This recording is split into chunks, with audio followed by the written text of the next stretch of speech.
operations on telecommunications, healthcare, hospital equipment, pharmaceuticals, transportation. Iraq offered to buy 1 million American manufactured automobiles every year for 10 years. Think of what that would have done to the economy. Think about non-dual use factory production. And all of this was because the CIA was like, you know, if we're going to give up these darn sanctions, we're going to take a pound of flesh with it. They had no, you know, and whether you like the CIA or not, and most of you, 99% of you don't like the CIA, I realize that, of course. But the CIA was doing what it's supposed to do, whether you like it or not. They were taking care of what is in the best interest of the United States government, with the best interest of the United States economy, and they were not going to let Iraq punish the United States. And I hated the sanctions. I was doing this because I hated the sanctions. I was doing it because I thought, because they had destroyed education, they wiped out literacy in a single generation, they destroyed the hospitals and the healthcare system. Iraq performed the second heart transplant in the world, and we wiped them out. Okay, 11,000 people died every month. By the end of 1996, 500,000 children had died of sanctions, and they only counted 5-year-olds and younger. They didn't even count the 6-year-olds because the United Nations was holding back the numbers. And after that report in December of '96, they stopped counting it. The United Nations never published another report on the deaths. So frequently what you will hear is that only 500,000 children died, but in fact they continued to die, and approximately 1 million children died. They were babies. They weren't even alive when the first Gulf War happened. This was an offense against, you know, this is genocide. This is a mass genocide. So that's my motivation. But the CIA did not have my motivation. They were out to make sure that the United States was not going to be punished for what they had done. And I was like, and believe me, by this point, we just wanted to get rid of the sanctions. The Iraqis were like, if they'll get rid of the sanctions, you bet. We'll give them anything they want. So before 9/11, you could have had every single thing you possibly could dream of. And if the CIA could have thought of more to ask for, we would have. We would have asked for, it was shameless. Okay, so you have peace that's breaking out in the Middle East. You have the 9/11 warnings, and then in August of 2001, we went into high mode, high activity mode. I can tell you the exact day, on August 2nd, and after I tell you this, I'll open it up to questions. On August 2nd was the Senate nomination hearings for Robert Mueller to head the FBI. He was going to be the FBI director. And I was on the phone with my CIA handler, Richard Fuse, and I said, there's not one single terrorism investigation this man hasn't thrown. Oops. That's okay. He threw the Oklahoma City bombing investigation. He threw Lockerbie. And I said, this man should not be the FBI director when this next attack occurs. And Richard Fuse said to me, my God, what if there is no FBI director when this happens? I said, do you think it's that soon? Do you think the attack is imminent? He said, oh yeah. He said, it's absolutely just in the next couple of weeks.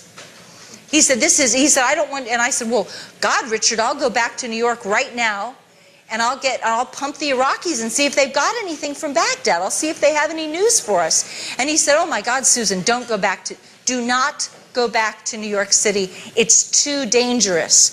We are expecting the use of a miniature thermonuclear device. And they were not afraid that I was going to be hurt by like falling debris in the World Trade Center. I wasn't going to be at the World Trade Center. They were afraid of radiation contamination, like the winds blowing the radioactive stuff. And that's what he was like, don't go up there. We're expecting mass casualties. And I said, well, Richard, you know, I'll go up the day after. This was I can tell you the exact day. It was a Thursday. And I said, I will go up to New York on Saturday and I'll report to you on Monday. And we'll just find out if the Iraqis have anything to give us. I went up to New York. The Iraqis said, ain't got nothing. We don't know. We don't know anything about this. You keep telling us about this. The only way we know about it is because you're talking about it. But we don't have any information to give you. And if we did, we understand the consequences. We know that if we don't help you, you're going to go to war with us if you think we did. And if there was anything we could give you, we would do it. So I go back and I report that on August 6th. On August 6th, there is a memo to the president telling him that this is a high security threat, that it is an emergency level, that it's imminent. Okay. At my meeting with Richard Fuse does something very important. He tells me that because of my direct contacts with Iraq and Libya, I should be the one. I am perfectly positioned, because everyone likes to think that Iraq and Libya are involved in terrorism to begin with. I should be the one to contact U.S. Attorney General John Ashcroft's office. And I should tell them that we're looking for what's called an emergency broadcast alert across all agencies, seeking any fragment of intelligence involving airplane hijackings and a strike on the World Trade Center, identified specifically. And I make that phone call. My conversation with Richard Fuse is August 6th. Probably August 7th, August 8th, I call them. And immediately I talk to I have a private phone number. See, you guys couldn't get this number, but I have it, okay? I have the number inside the Attorney General's office. I'm not calling a switchboard. I'm calling his private staff, okay? I'm calling his government liaison office. No, that's not true. I call his private internal office. There are about 20 members of his private staff. His legislative director is there, his government relations person is there, but I call inside that office. And they give me the office for the phone number for the Office of Counterterrorism. They say, repeat exactly what you just told us and tell them. I am told that John Ashcroft said, oh, those CIA people keep talking about terrorism, and they keep talking about this darn airplane hijacking, and they're so paranoid, and why do they keep bugging us about it?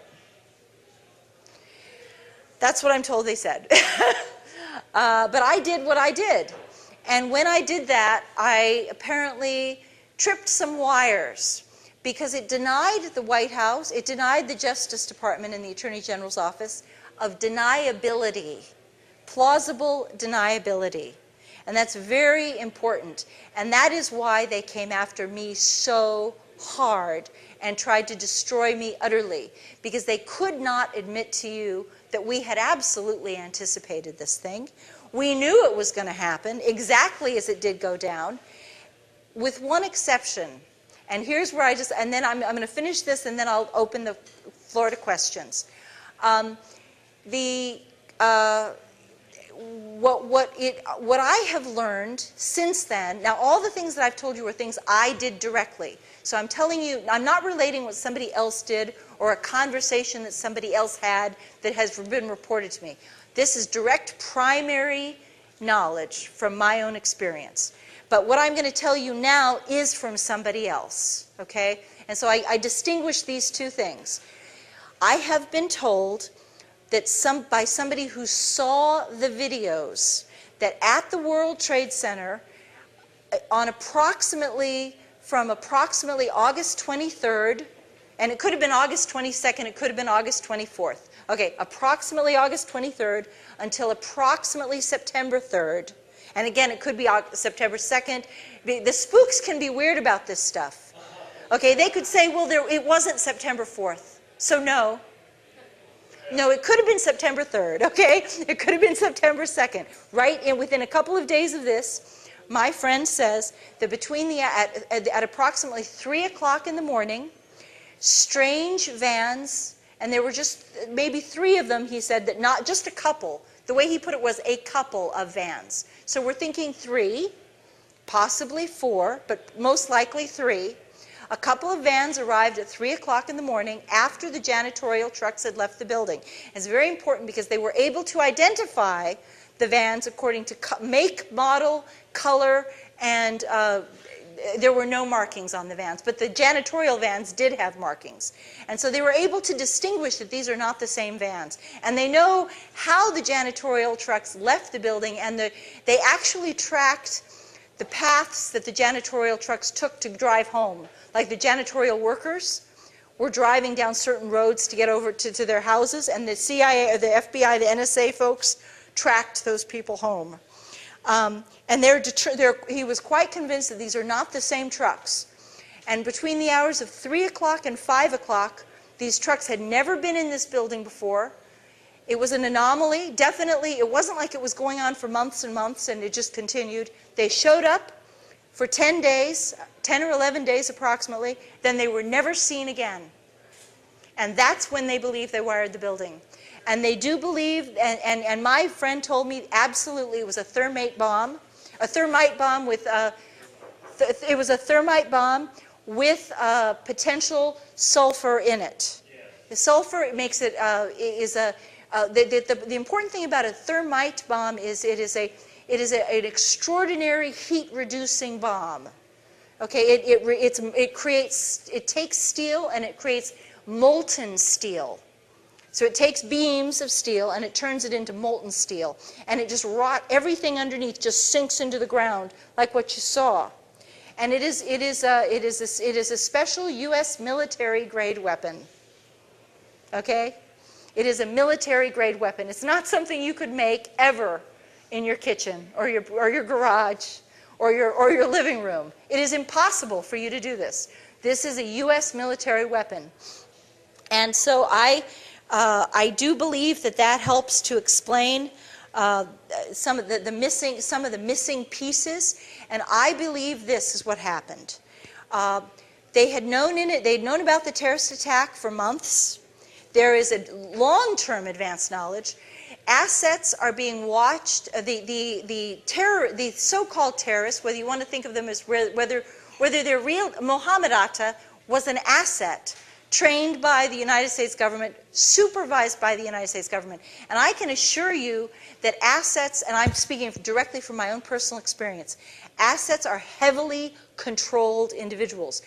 I was never dealing with Iraq and Libya without somebody paying extremely close attention to me at every stage, and my phones were tapped. I mean, at some point they had wired my house.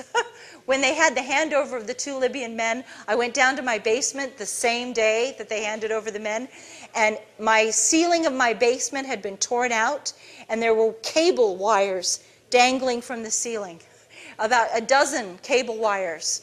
And I had a contractor come over to my house, and he said, "Wow, somebody really put a kick-ass stereo system in your house. That's amazing." He said, you have these wires going to every single room of your house, even in your bathroom. And I was like, ew, you know. But yeah, but he was like, he said it's everywhere. He said, you must have like a stereo system that just, rocks in this house. So anyway, but the point is that assets, there's no way that these assets could have functioned without everyone knowing every single detail of what they were doing. There's no way they could have hidden. They could not have disguised their actions from their handlers. Even if they tried to disguise it, it wouldn't work. Believe me, it wouldn't work. No, it's impossible. Impossible. And so it's more likely that they were using Mohammed Atta to guide the conspiracy, to track the conspiracy, and then they discovered that they were bozo pilots, they were clowns, they weren't any good at this flying stuff, and now they had an agenda. And the agenda was that when this attack happened, they were going to go to war with Iraq. But oh gosh, we've got a problem now. Because the problem is they're not going to be able to do the job. Uh-oh. Oh, what a bummer. We're not going to be able, see, here's the thing about and I'm speaking now, again, from experience. The 1993 World Trade Center attack killed 5 people. The bombing of the USS Cole killed 12 people. And once the smoke clears and the catastrophe, the chaos is over, and the noise is done, it's pretty, it's like, it's all, there's not a lot of damage that would certainly not enough that would allow a government, a pro-war cabal, to throw itself into a new war with Iraq, which they wanted to do. They'd already decided to do it. And so that is the motivation. The thing is, there can never be any police officer will tell you, there is no crime without a motive and opportunity. And we had both. So it's not like they just spontaneously wired the World Trade Center. They knew it was coming, and they wanted to make sure that they had maximum damage when it hit. They knew they were going to